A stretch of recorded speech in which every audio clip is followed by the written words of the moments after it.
This movie isn't even directed towards kids. This is not a kids movie. This is a movie that is directed towards adults. What adult do you know that will feel comfortable watching this? A lot of people were trying to say that maybe this was just Netflix's fault. Maybe this was Netflix's mistake on trying to make the movie seem like it was something that it wasn't. Netflix had even apologized for using this specific imagery at that time and had said that this was a poor representation of what the movie actually was, and a lot of people used that to also give it the benefit of the doubt that maybe this movie wasn't as bad as it seemed like. That was until today.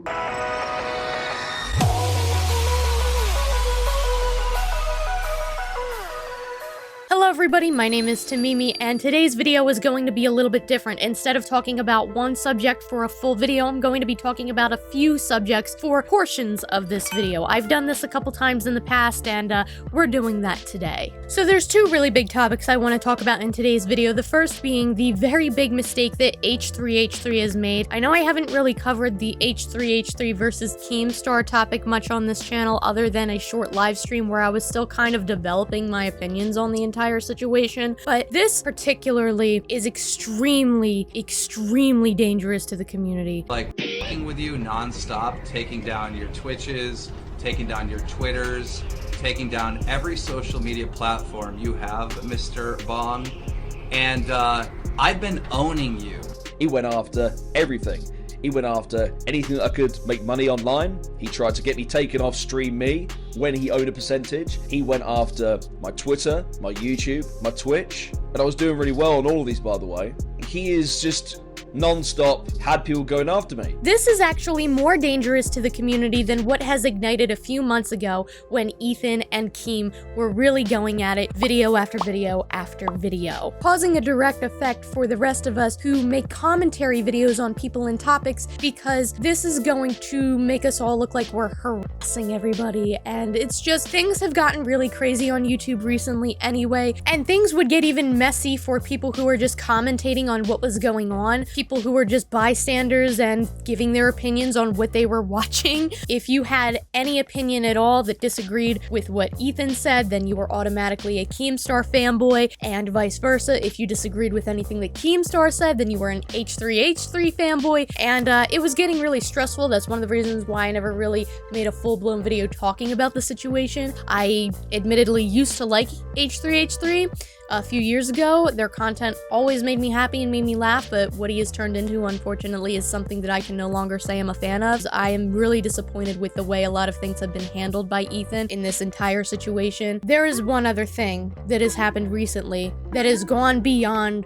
the realm of this is commentator drama. This is something that has actually gotten very dangerous very fast, and as somebody who is part of this community, I think it's important that I talk about this just for a little bit. Recently, there have been a few things going around on Twitter where Ethan, H3H3, has been revealed to be supporting somebody who was seemingly, with the context that Ethan has provided, seems to be relentlessly attacked by Keemstar. I used to go by the name Britbong Returns, but at the moment I go by Mr. BTFO. Mainly I had to change my name because people were literally non-stop trying to flag me down. I've had people targeting me, impersonating me, trying to get into my accounts and go after me and my family, and partially some of this is due to Keemstar. Because I made a video on one of his friends, he went after me big time. H3H3 decided to put this particular content creator on a pedestal and broadcast him and promote him to his millions and millions of followers. And you might be thinking to yourself, well, Tamimi, that's a fantastic thing. He's reaching out to smaller creators and defending them against somebody as big as Keemstar. He's trying to get their platform back. He's trying to get them back to the level of viewership that they may have once had. That's a fantastic thing. Unfortunately, however, that's not exactly the case here.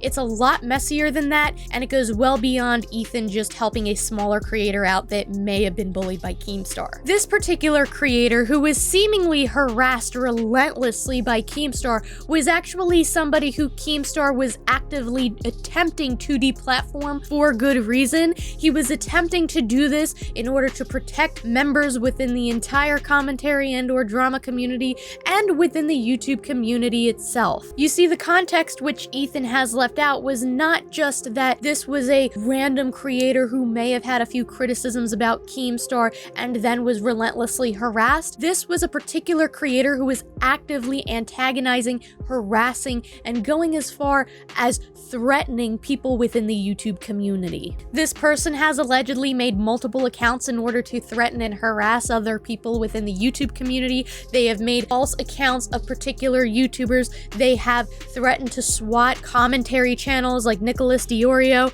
They have even allegedly sent CP into Discord servers that they have allegedly raided. This person clearly seems like a troll who is just taking things way too far, but it actually goes well beyond that. This is now becoming extremely disturbing and extremely dangerous, and I myself am threatening my own safety by just mentioning this, but I find that it is extremely important to bring up because I feel like the community should know about this. I feel like this is something that the community should be aware of, so that way they are mindful and are able to avoid this person if they come into contact with them. And I think it's really, really disappointing for Ethan to be ignoring warnings about this, as Keemstar himself has said that he has directly messaged Ethan, despite them being in a feud, to warn him not to promote this content, as well as a few other YouTubers have tried to warn Ethan not to promote this person.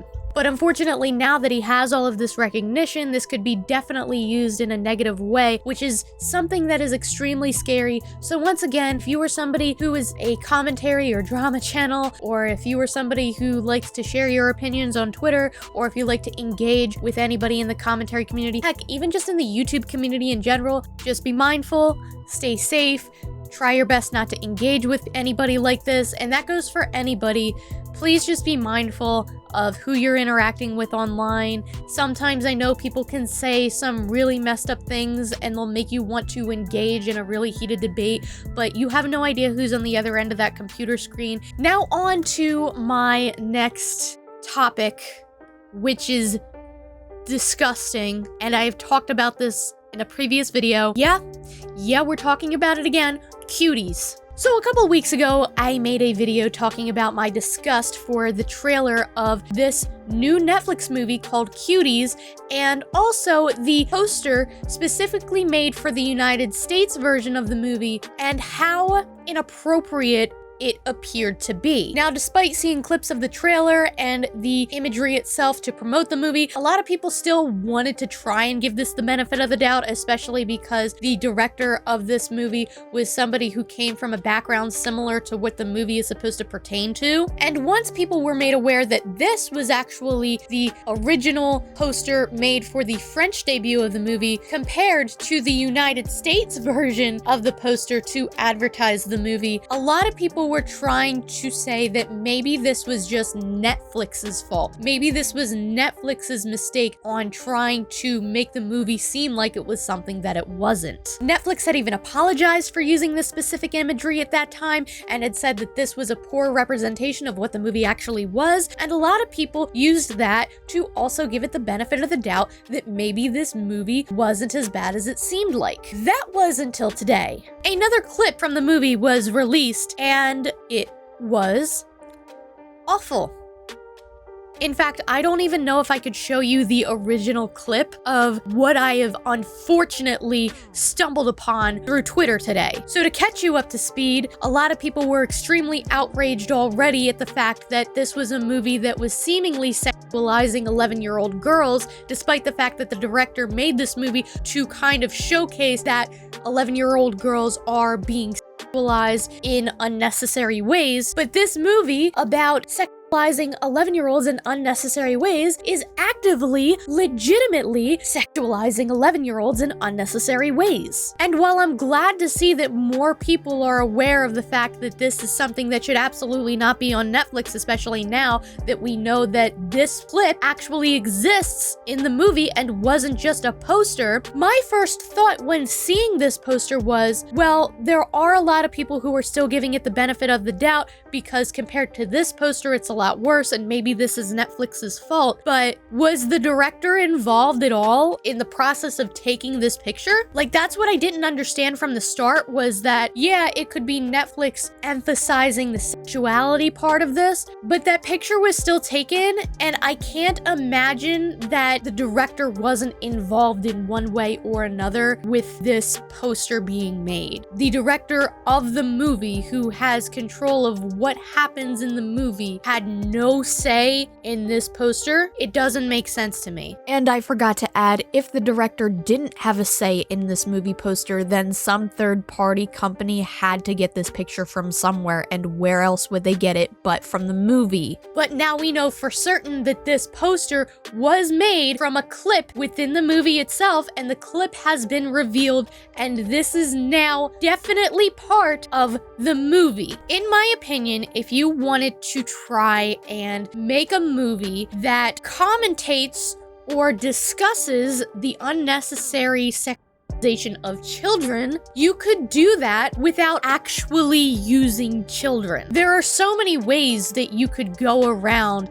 legitimately sexualizing a child to make this movie. I've said this in my last video, many other people have said this in their video. This movie isn't even directed towards kids. This is not a kids movie. This is a movie that is directed towards adults. What adult do you know that will feel comfortable watching this? What adult is going to feel comfortable and excited to say, hey, yeah, let's watch this movie where an 11-year-old wants to learn how to twerk and wants to learn how to dance because it's an environment, and there's literally now a clip shown where they are dancing in the most scantily clad way possible for an 11-year-old to be dancing. Who is excited to watch this movie?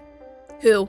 And finally, something that enrages me just as much is the fact that people are politicizing this. People are saying that, well, if you think this is okay, you must be on one side of the political spectrum or the other. That completely enrages me and makes me feel disgusted that people would use something like this to instigate a political debate, and that should have nothing to do with where your political views lie.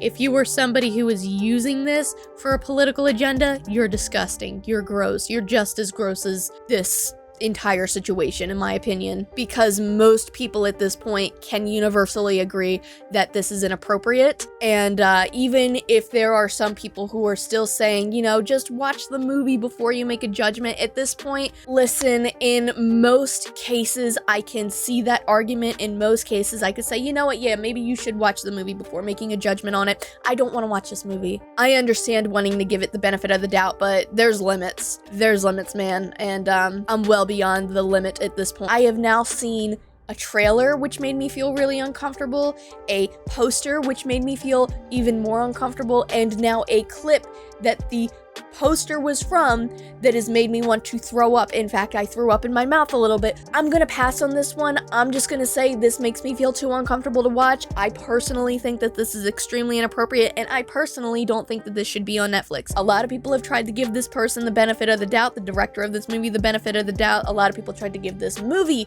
the benefit of the doubt, but now, more than ever, more people are coming to a universal agreement that this should not be allowed and this is not okay.